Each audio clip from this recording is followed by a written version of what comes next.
अस्सलामुअलैकुम नाजरीन, आप देख रहे हैं सूबाई रंग न्यूज़ और इंटरटेनमेंट चैनल और मैं हूं मोमना शहबाज।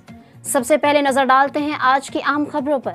डिविजनल अमन कमेटी का अहम इजलास इमाम बारगाह ब्लॉक नंबर 7 सरगोदा में हुआ। सूबाई वज़ीर और चेयरमैन काबीना कमेटी ख्वाजा सलमान रफ़ीक की क़यादत में सूबाई वज़रा और अफसरान की शिरकत। डिविजनल अमन कमेटी और उलमा मशाइख ने मुहर्रम उल हराम के इंतज़ामात के हवाले से इजलास में सरगोदा, खुशाब, भक्कर और मियांवाली के नुमाइंदा उलमाए कराम ने भी शिरकत की। सूबाई वज़ीर मलिक सुहेब अहमद भुरुत और बिलाल अकबर समेत सेक्रेटरी दाखिला डॉक्टर अहमद जावेद काजी और एडिशनल IG पंजाब चौधरी सुल्तान भी इस इजलास में मौजूद थे।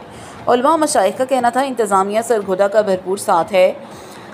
मुहर्रम उल हराम पुरअमन तरीके से गुजर जाएगा। जुम्मतुल मुबारक खुतबा में ख़ास तौर पर मुहर्रम उल हराम के दौरान अमन अमान पर जोर दिया जाएगा। इजलास में ख्वाजा सलमान रफ़ीक का कहना था तमाम मकातिब फ़िक्र के उलमा का अमन अमान के लिए किरदार नुमाया है। इत्तेहाद बैनुल मुस्लिमीन के उसूल के तहत पुरअमन मुहर्रम उल हराम गुजारेंगे। तमाम मकातिब फ़िक्र के उलमा और इंतज़ामिया एक पेज पर हैं। जुलूस व मजालिस के दौरान महकमा दाखिला के जारी करदा कवायद व ज़वाबित पर मुकम्मल अमल दरामद किया जाएगा। वज़ीर कानून मलिक सुहेब अहमद भुरुत का कहना था सरगोदा के पुरअमन शहरी आशूरा पर मुकम्मल ताउन जारी रखेंगे। इस मौका पर commissioner Sargodha Jahanzeb Awan, RPO Sargodha doctor Asif, deputy commissioner Sargodha captain retired Mohammad Waseem और DPO सरगोदा डॉक्टर सुहेब अशरफ भी इजलास में मौजूद थे।